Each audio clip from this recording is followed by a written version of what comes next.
This video is about how to post a video on YouTube community.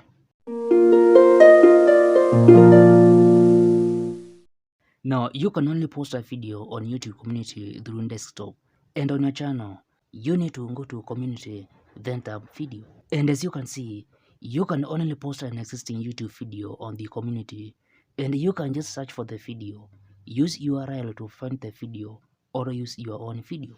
And when posting your video, you can add a description on top of it and even schedule the video post.